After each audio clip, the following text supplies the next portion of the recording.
Espero que logremos un acuerdo de paz y si bien es cierto que jamás podría rechazarlo, lo cual es posible, son el único grupo que aún no lo ha aceptado, ya que todos los demás sí lo han hecho. Pero tengo la sensación de que obtendremos una respuesta positiva. De no ser así, como sabes, Benjamín, tendrás todo nuestro apoyo para tomar las medidas necesarias. Y espero que se comprenda que le estamos dando a todo el mundo la posibilidad de que esto se haga de manera pacífica. Algo que va a lograr todos los objetivos de guerra con ningún otro tipo de derramamiento de sangre. Pero si jamás rechaza su plan, señor presidente, o si supuestamente lo aceptan y luego básicamente hacen todo para contrarrestarlo, entonces Israel va a terminar con el trabajo por su cuenta. Para muchos expertos no hay claridad en la implementación de ese plan de 20 puntos, pero sí dudas de que sea aceptado por Hamás o por miembros de la propia extrema derecha de la coalición del gobierno del primer ministro israelí. Amplía ahora José Levi. Donald Trump se muestra hasta eufórico por lo logrado ahora, asegura que se trata de un día histórico, que potencialmente quizás es uno de los más significativos nunca de la civilización, ni más ni menos.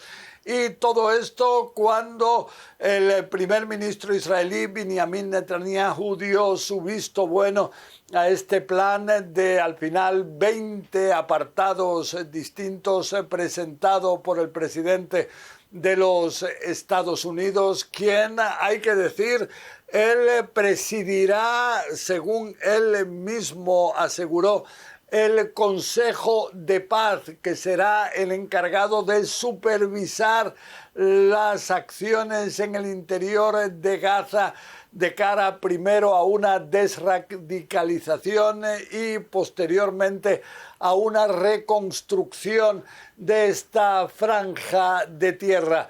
También habrá un gobierno que será el encargado sobre el terreno de llevar a cabo este plan de cambiar totalmente la realidad en el futuro de Gaza. Es de señalar que todo esto está ahora sobre todo pendiente de una respuesta de Hamás, al cual se le exige el liberar en un plazo de tan solo 72 horas a todo el medio centenar de rehenes israelíes que se encuentran aún en el interior de Gaza.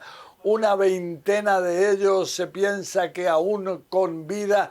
También se prevé que haya una retirada por fases del ejército israelí de esta franja de tierra, la llegada de ayuda humanitaria a gran escala.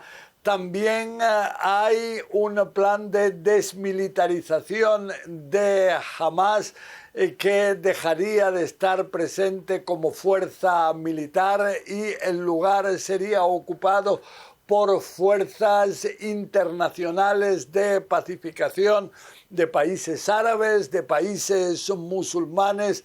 Todo esto en una realidad que Donald Trump espera pueda llevar posteriormente a una nueva era de paz en el Medio Oriente, ampliando el marco de lo que es la convivencia, la paz en esta zona del mundo a un gran número de países árabes y musulmanes.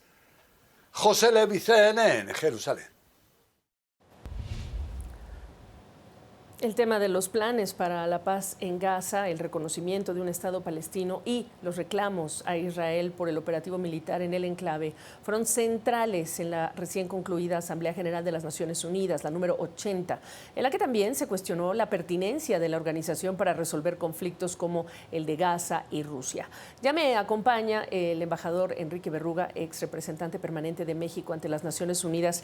Qué gusto saludarle y primero que nada le pediría pues las primeras impresiones en torno a este plan de 20 puntos, que para muchos aquí la clave está en la implementación, pero también el convencimiento del grupo Hamás y del ala pues ultraderecha de la coalición de gobierno de Netanyahu. Sí, muy bien planteado, Gaby. De hecho, son los extremos que habrá que estar muy atentos en los próximos días y semanas respecto a cómo reaccionan, porque ya ellos tienen un plan distinto. Hemos escuchado, por ejemplo, al ministro de Economía o de Finanzas de Israel planteando la cuestión de hacer un gran desarrollo inmobiliario ahí en Gaza y pues, prácticamente en medio de risas, ¿no? Y no se diga en el grupo Hamas que pues tienen una serie de demandas que no pueden ser satisfechas fácilmente. Pero me parece que es un signo muy positivo, déjame empezar por lo que me parece más relevante, que la diplomacia vuelva a dar señales de vida, porque llevábamos un tiempo largo en que no había ningún tipo de diálogo, ningún tipo de propuesta en la mesa que pudiera llegar a encontrar un cese al fuego primero, una entrega de rehenes, un intercambio de prisioneros y de rehenes, y todo un proceso que pueda detonar ya una normalización y sobre todo que termine pues las hostilidades y el sufrimiento tan enorme que ha tenido sobre todo la población gazatí, los civiles. Entonces me parece que ese es un paso muy importante en el cual deberíamos de refugiarnos todos para tratar de que esto salga adelante debidamente, porque pues, la vía militar y la vía de la fuerza ya la vimos cómo es. Creo que intentar este tipo de cosas es un dato muy positivo, Gaby. Ahora, como decíamos, este fue un tema dominante en esta Asamblea General de Naciones Unidas. Se habló incluso de la pertinencia de Naciones Unidas para resolver conflictos o del propio Consejo de Seguridad del organismo. A la luz de lo que estamos conociendo hoy, que falta muchísimo por implementar y por lograr, para decir que esto es una victoria, ¿qué reflexión le deja lo que vimos? El tipo de discurso y el tipo de visión que dejaron, por ejemplo, estos dos líderes, Netanyahu y el propio presidente Trump ahí. Bueno, y el presidente Abbas de la Autoridad Palestina también hay que considerarlo. Ahí se ve una distancia todavía muy grande a lo que es hoy, digamos, en estos 3 o 4 días realmente ha habido movimiento, se nota político y diplomático detrás de esto, porque todavía se encuentran, todavía en la Asamblea General, en el debate general, la primera y segunda semana de la Asamblea, se vieron posiciones irredentas, digamos, que no apuntaban hacia una solución, pues absolutamente de nada, porque en todos los casos, fuera el planteamiento de la autoridad palestina o del primer ministro de Israel, se observaban posiciones que no tenían ningún tipo de confluencia o de posibilidades de entregar algo a cambio de algo más. Se veían como posiciones irreductibles, como se les llama en la diplomacia, de manera tal que yo veo que ahora sí comienza a haber búsqueda de ciertos en puntos de encuentro, y me parece que la labor que han hecho tanto las partes saudita y francesa como del propio Tony Blair, el ex primer ministro británico, creo que ha abonado en buena dirección para que se vayan encontrando, buscando soluciones o puntos de confluencia que permitan terminar con esta crisis tan grave que ya va a cumplir ahora sí 3 años, ¿no? 2 años, perdón. Sí. Antes de esta... antes de estas noticias y previo a esta Asamblea General, para muchos el mundo estaba, o en este nuevo orden mundial se hablaba del orden mundial del más fuerte. El presidente Putin en el caso de Ucrania y la invasión rusa a Ucrania, en el caso de Netanyahu con todas estas, el ataque en Doha contra los efectivos de Hamas, algo inédito. Por otro lado, está todo este cuestionamiento de cuál debe ser el papel del secretario general de las Naciones Unidas.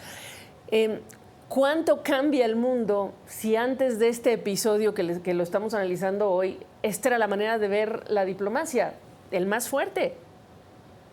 Pues sí, realmente hoy día tenemos una suerte de triángulo de poder sobre todo entre China, Estados Unidos y en otra medida Rusia, que está definiendo mucho las nuevas reglas del juego. Como todo mundo sabe, los 3 países tienen derecho de veto en el Consejo de Seguridad. Entonces, la diplomacia puede caminar o no caminar si estos 3 logran tener acuerdos entre sí. veo muy difícil que prácticamente en ningún tema se puedan poner de acuerdo los tres. Eh, el caso de Francia y Gran Bretaña, los otros dos miembros permanentes, podría ser un poco más fácil. Estamos viendo que tienen una actitud muchísimo más proactiva y constructiva.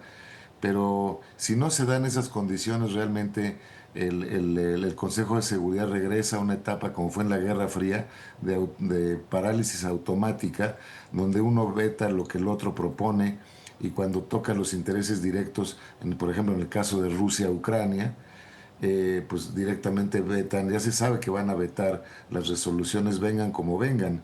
Entonces eso paraliza el sistema multilateral de solución de conflictos y de mantenimiento de la seguridad internacional. Es realmente lamentable porque es una arquitectura que tomó, pues eso, 8 décadas que estamos celebrando ahora de Naciones Unidas de construir para que tuviéramos un mundo, pues déjame decirlo de esta manera, civilizado y que no fuera la ley del más fuerte y la ley de la selva la que impere en las relaciones internacionales. De otra suerte, como bien apuntas tú, pues vamos a tener simplemente a que el más fuerte impone su ley